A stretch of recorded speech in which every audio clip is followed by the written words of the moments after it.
The traces of restorative potion indicate that Sir Pouncealot should be in the vicinity.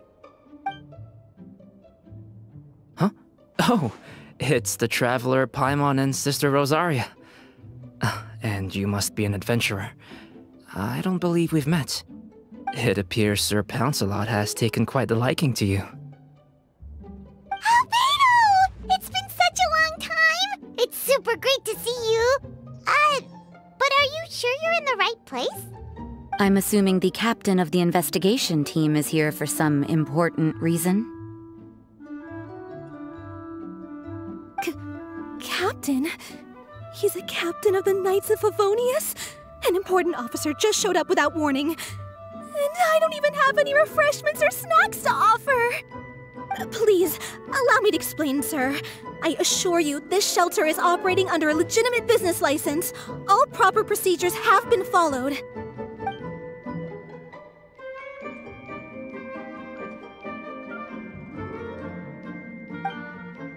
There's no need to worry.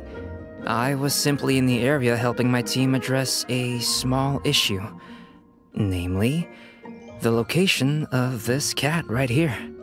Not too long ago, Interim Team Feline Treatment Case Number 3, Sir Pouncealot, knocked out the weapons officer who was watching over him. He then fled and disappeared into the city. We knew we had to recover him as fast as possible. The cat belongs to the investigation team, and even bears the insignia of the Knights of Favonius. If he were to wreak havoc across the city, well, that would hardly be a welcome result for any party involved.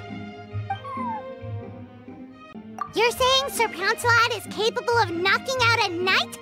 And what's with all those official-sounding titles you added to his name? Interim treatment case something or other? Is there something else you're not telling us? Well, I suppose I should explain. 2 months ago, Sir Pouncealot got lost in the wild and accidentally ingested whopperflower nectar. Due to certain effects that are not entirely understood as of yet, the nectar caused him to triple in size. Triple? Even regular-sized cats can get pretty bold when they're upset. A cat triple the size? Oh, Paimon bets even a hilly churl wouldn't be enough to scare off a cat like that. So that's what happened. No wonder he was so anxious. For cats, or really any animal that lives in the wild, a larger size doesn't exactly confer many advantages.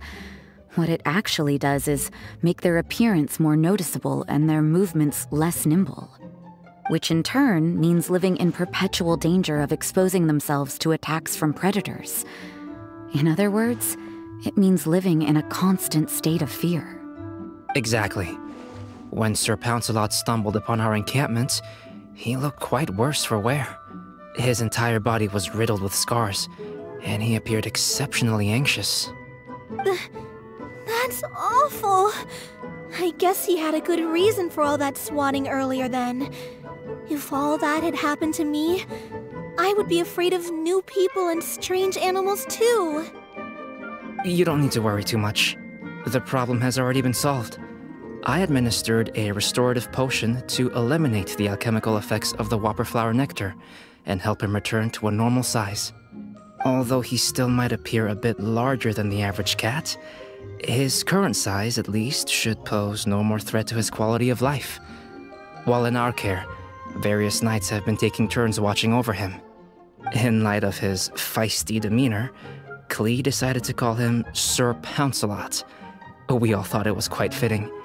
We even made him that little scarf as a testament to his time among our ranks. Whoa! Klee and Paimon were totally on the same wavelength with this one! We thought of the exact same name! Great minds really do think alike!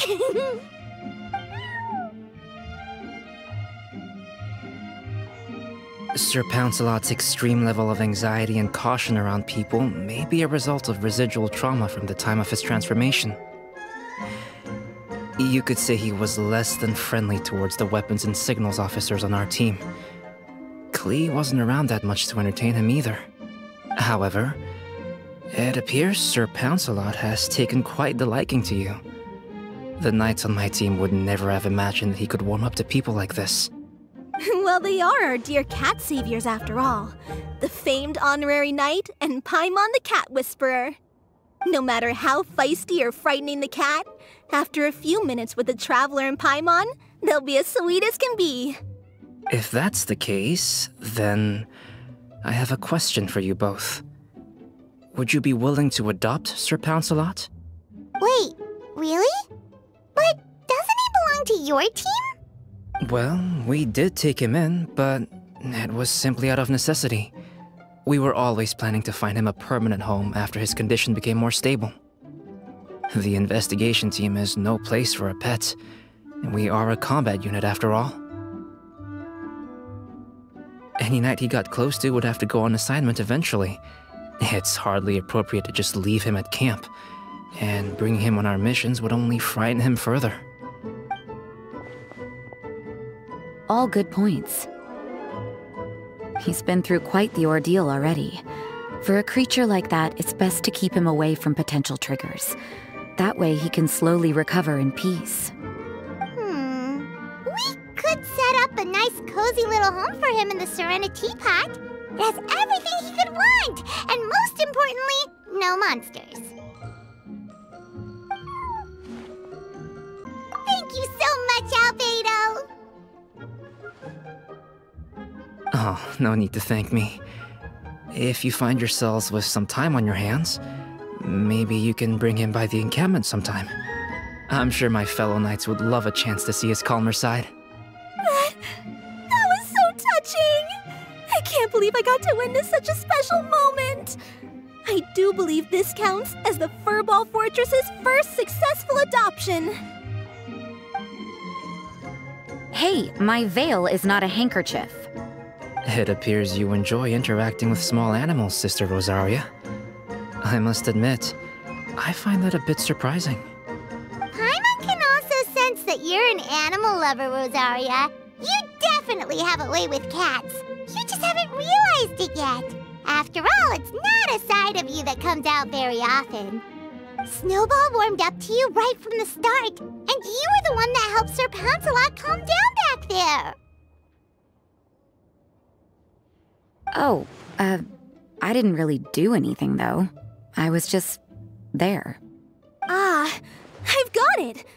I've learned so many useful tips from our dear cat saviors recently. I've decided to extend the shelter's trial period for a bit in order to go over what I've learned. With some effort, I hope I can be a cat whisperer too one day. For now, though, I'll settle for cat whisperer in training. When I open for good, what do you say we run the shelter together, Miss Rosaria? With the two of us, we could rescue every stray in Mondstadt. The sister and the whisperer working together.